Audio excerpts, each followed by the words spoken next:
මරණ මංචකේ එළොවයි මෙලොවයි දෝලනය වෙනකොට කවුද ඉන්නේ?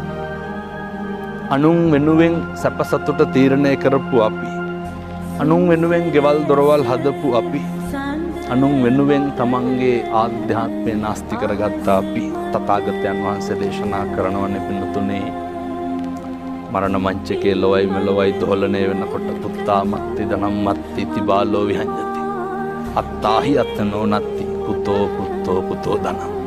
අපිට අපිවත් නැති වෙනවා. මරණානුස්සති කමඨහන් දේශනාවේ තථාගතයන් වහන්සේ බොහොම පැහැදිලිව දේශනා කරනවා. ඔත්පොල්ල වෙලා ඉන්නකොට එළවයි මෙලොවයි දෝලනය වෙනකොට මිනිස්සු පුදුම විදිහට අසරණ වෙනවා. එතකොට කිසිම කෙනෙක් තමන්ගේ ශක්තියට තමන්ගේ හේවණල්ලට නැහැ.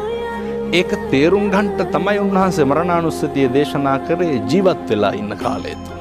මිනිස්සුන්ට පුළුවන් නම් මේ කාරණේ ජීවත් වෙලා ඉන්නකොට තේරුම් ගන්න. මිනිස්සු අතින් සිද්ධ වෙන අකුසල් ප්‍රමාණය ස්වල්පයයි.